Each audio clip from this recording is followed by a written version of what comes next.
Hi, I'm Luke. I'm Rachel. And we're here to tell you why you should not buy an EV.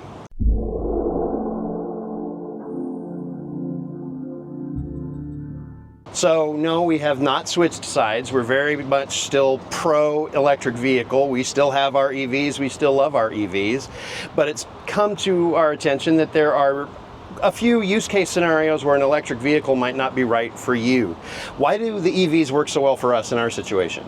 Well, first of all, we live in a sunny area and we have solar panels. So we have a lot of solar panels. We also live in a rural area where we're on an electric co-op and we're in Texas. So all of those things together mean that our electricity is actually fairly cheap compared to some other places in the country or in the world. So our electricity is pretty cheap, especially compared to gas prices. And we are able to charge our vehicles at home off of a level 2 EVSE, and we're able to take full advantage of that low electricity rate and our massive solar panel array on our roof.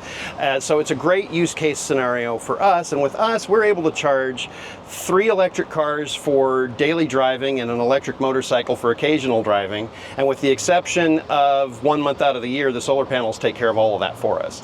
Right. The only time when the solar panels don't actually make enough don't actually make enough electricity during the month is in the absolute dead of winter, and that's 1 month where we live. But even without our solar panels, our electricity rate is low enough that we would save money on our fuel costs if we were just using electricity that we were paying for at home compared to gasoline in our area. But let's look into some reasons why people shouldn't really consider an electric vehicle if it's there, if they're thinking about it. The first one that we talked about is going to be your own personal preference.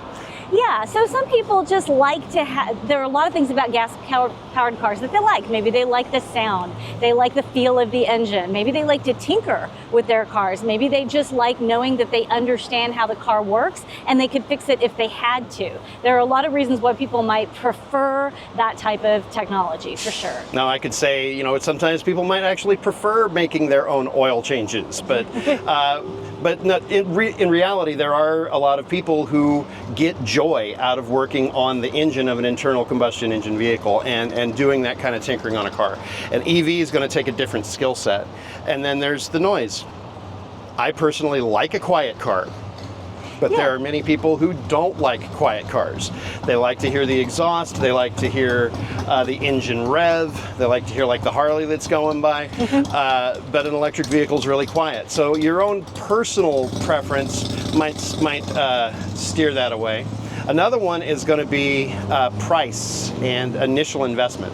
Right, so traditionally electric vehicles have been geared toward a higher end market. So the first electric vehicles that came out were a lot more expensive. And even now, generally, buying an electric vehicle is a little bit more expensive than a comparably priced gas-powered vehicle. However, that gap is closing. We're getting much closer to parity in terms of initial costs for purchasing an electric vehicle towards a traditional internal combustion engine vehicle. And one of the main reasons that those EVs, like you had said, started off with the very high-end stuff is doing low-volume, high-profit margin vehicles. The high-end luxury cars like the Lucid Airs and Tesla Model S's and Roadsters allowed those EV startup companies to get off the ground. Right.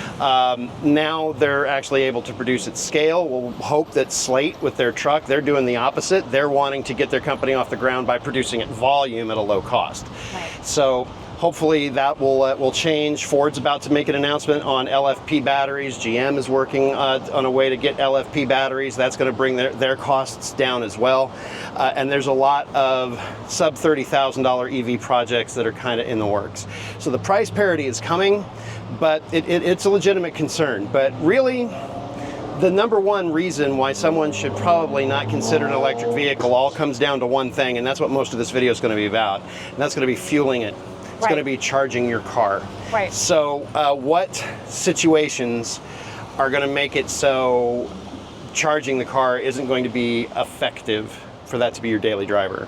Well, first of all, for most EV drivers, the most cost-effective and convenient way to charge your car is at home. So you would need to have a level 2 charger, or at the very least a level 1 charger, and a lot of time between when you needed to use your vehicle. If you don't have access to that, like if you live in an apartment, or if you are renting your house and you're not able to put a level 2 charger in, then probably an electric vehicle is not going to be as convenient or cost-effective for you.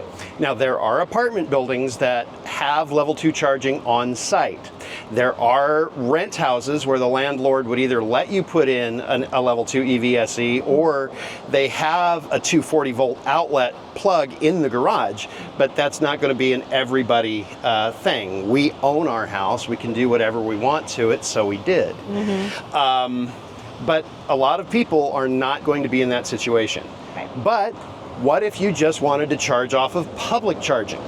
Well, first of all, that's definitely going to be more expensive. The public chargers, whether they're level 2 or whether they're fast chargers, are going to be more expensive than the amount you would pay if you were charging at home, regardless of how you did that. So for some people, that will just be cost prohibitive. Right now we are at a public charger and our rate is something like 48 cents a kilowatt hour, which is 4 times what we pay at home. Yeah. And at that rate, it doesn't really save us a lot of money on fuel, on like compared to gasoline if we would do it. That is one of our biggest pluses for us is the convenience of charging at home. We just grab the plug it in when we walk in the house. We don't ever have to make a trip to a gas station, and we save a ton of money. But if you're relying on public charging, especially DC fast charging, that savings is going to be minimal, negligible, or non-existent. Not only that, but it's less convenient if you're doing all of your charging at public chargers, because you're going to have to do something like park your car, let it charge, and wait for a while. It does take a while depending on the EV that you have. It could be 20, 30, 40, an hour and 10 minutes, depending on how much you're charging and what type of car you have. So it could be a long time to charge your car. And that's one of the main objections that a lot of people have to getting an EV. It's very unusual. Well, at least in our situation, we never have to do that. But if you were relying on public charging only, and you only went once in a while, then it would be a long wait to get your car filled up. And I'm going to ask Dylan, who's behind the camera, to just kind of turn around and show everybody where we're at. We're at a Tesla supercharger right now. We're testing out an adapter on our Chevy Bolt, and we're having to stay here for a little bit longer than we normally do on those charge tests. So while we're doing that, we're filming this video. So you come up with things to do while you're filming it. I also have come to realize that not everybody in the country has as low of an electricity rate as we do. Right. I was on the phone with a friendly gentleman from Central California just a couple of days ago, whose peak electricity usage rate was over 60 cents per kilowatt hour. That's more than we're paying here at this Tesla supercharger. Yeah. And there were EV Go fast chargers near him that were 68 cents a kilowatt hour, but charging at home was not going to save this guy money. It was going to be close. And it comes into, if you really just want to get the EV because you want the EV, that's a different story. But for money savings, it wasn't going to work out. If the electricity rate is 60 cents a kilowatt hour, 50 cents, even 40 cents a kilowatt hour at home, you're not going to save the kind of money that we can save at 14 cents a kilowatt hour. It also does depend a little bit on how much you're paying for gas in your local area. Right. Texas gas prices do tend to be a little bit lower than other places in the country, so you need to compare. Let me address that. With this, with us, we're sitting at this gas station right now. It is $2.99. The gas stations near him were $5. Right. So not quite double. Let's just say if this was $2.50 to $5, it was double the price for gas. We're paying 14 cents a kilowatt hour. He's paying 50 to 62. That's way more than double. Yeah. That's not the same ratio. The electricity rate there was considerably higher than the gasoline price would be in terms of the percentage. Right. So you've got to look into that. Pay attention to what your electricity rates are at home. Look up some supercharger or fast charger costs nearby. There's a great app and website called PlugShare that you can find that information. It's crowdsourced information from people who are using those supercharger stations that are going to relay how reliable they are and how much they cost. And then you can make your own judgment as to whether or not it makes financial sense for you.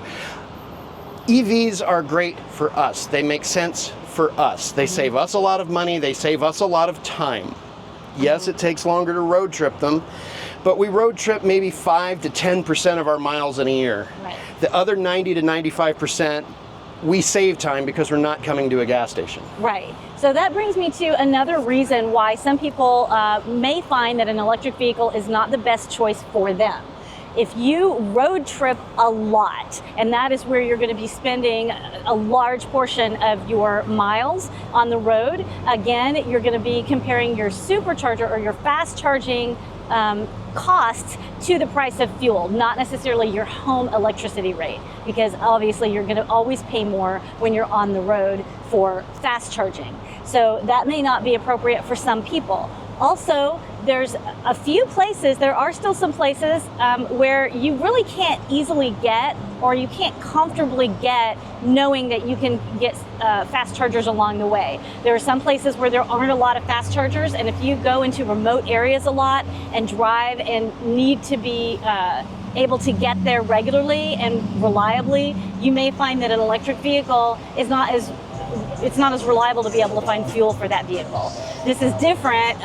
It's been several years now, but I had a friend in Canada who lived in a remote area and really had trouble finding enough fast chargers between the dealership and his house to get the car from the dealership to his house, because those fast chargers were so few and far between at that time. But they're growing every day. The network is growing every day. And before you make that decision, you should see what's available now in the areas where you want to go and not compare what it was a few years ago. Also, check on your insurance rates. When we got our Model 3, Geico did try to raise our premiums substantially. We did not stay with Geico because of that. We switched to Allstate and kept our insurance rate about where it was before. But when we got the Bolt compared to my F-150, there was no real difference. But check your insurance rate. That may come in. To double check if an EV is the right choice for you, after you've checked your insurance, after you've checked your bank account, can you handle the payments? Check your electricity rate. Check how much DC fast charging is. Check how much gasoline costs where you are, and you can compare them. Then, as far as the total amount that you drive, find the EV that you like and find out what its full range is.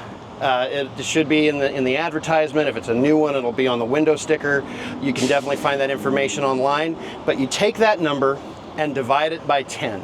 For example, the car's got 300 miles of range. I'll keep the math easy. If the car's got 300 miles of range, you divide that by 10, you've got 30. Well, take that times 3, and now you've got 210. That gives you 70% of the vehicle's range.